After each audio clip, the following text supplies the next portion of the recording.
Retro Gaming à l'arrache, bonjour, deuxième test de jeu et cinquième vidéo.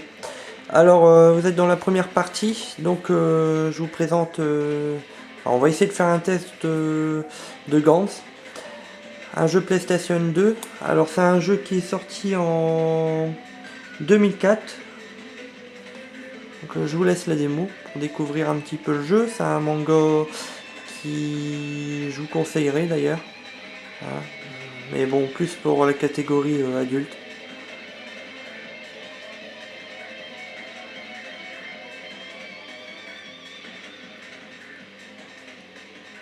Voilà.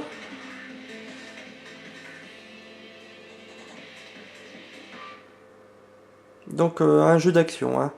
Alors je vais vous montrer la pochette. Voilà. Du jeu. Alors c'est fait par Konami. Voilà.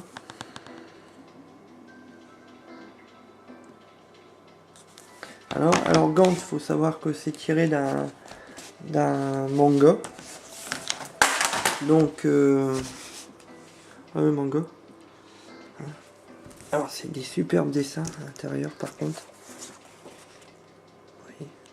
Donc c'est un manga quand même assez violent. Hein. Pas à mettre dans toutes les mains.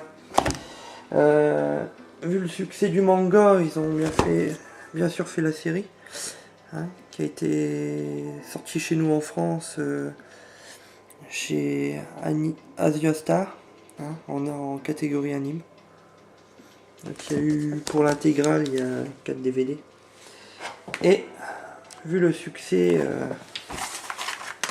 au Japon et dans quelques pays, il y a eu aussi 2 films.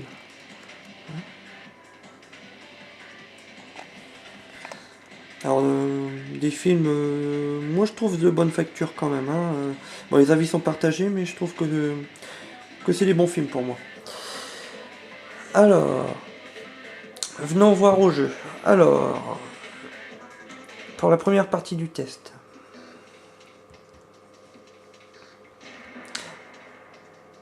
Alors, pour le Game Start, les options ne changeront rien. Alors, on va prendre une partie du début. Alors, on n'a pas le choix de personnage pour l'instant. On peut en avoir qu'un. Le héros Kurono. Par la suite, en finissant le jeu, si les personnages sont vivants, vous pourrez prendre plusieurs personnages du manga.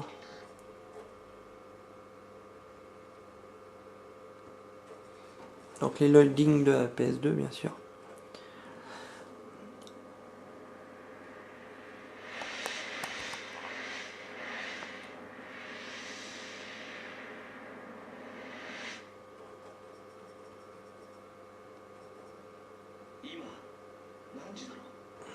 Alors il y a énormément de dialogue au départ, ça c'est qu'est-ce qui ralentit le mode histoire. Hein. En sachant que si vous finissez le jeu, vous pourrez débloquer une partie où vous pouvez prendre n'importe quel stage avec n'importe quel personnage.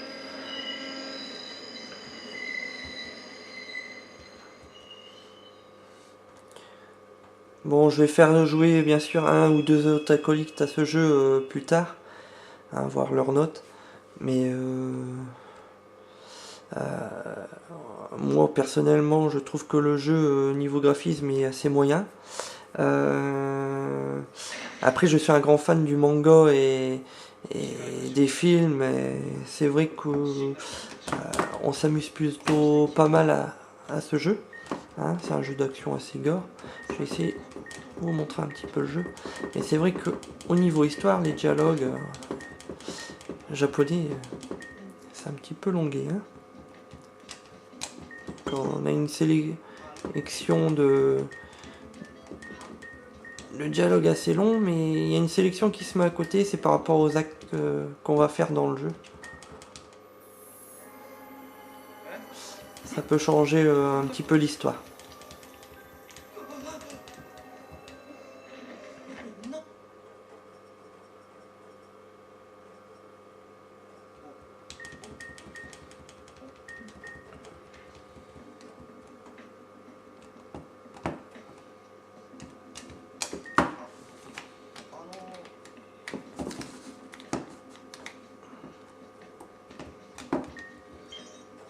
Voilà, là on a une sélection, j'ai pris l'option duo. Et par rapport au lien d'amitié qu'on choisit, ça change un petit peu si les camarades s'ils vont vous aider ou pas.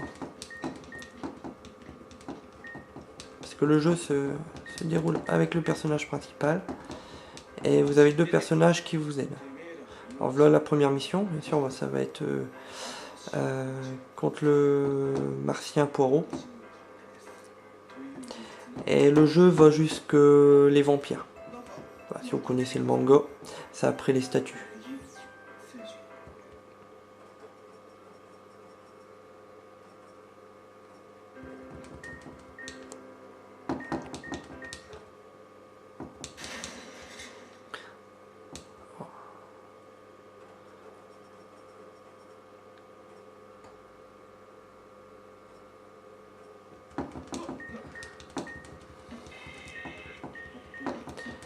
Alors pour la deuxième partie, je vais faire jouer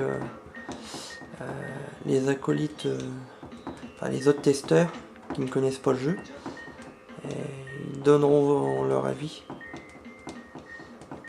Bon là on est sur la partie la plus longue. Hein. Là on a une sélection d'armes, donc j'ai pris un revolver, on peut prendre le sabre.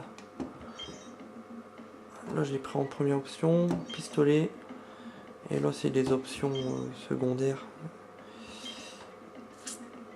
Alors on va dire oui. Alors, si vous connaissez le manga, vous savez ce que j'ai pris. Alors le personnage est équipé en tenue. Donc on va aller tuer du martien.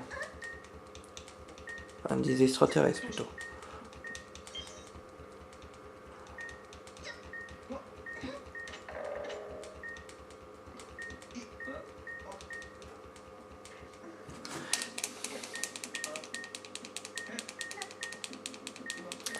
Bon, voilà pour la partie la plus longue. Hein. Après, vous verrez le jeu sur la deuxième partie où les personnes vont jouer vraiment proprement dit au jeu où le personnage se déplace. Hein. Bon, moi, connaissant le jeu, je vais lui mettre un 13 sur 20. Voilà. On passe à un bon moment, mais il y a quelques lacunes. Après, c'est vrai qu'on a fini le jeu, qu'on peut prendre tous les personnages, ça relance un petit peu la durée de vie. Allez, à une prochaine vidéo et à la deuxième partie.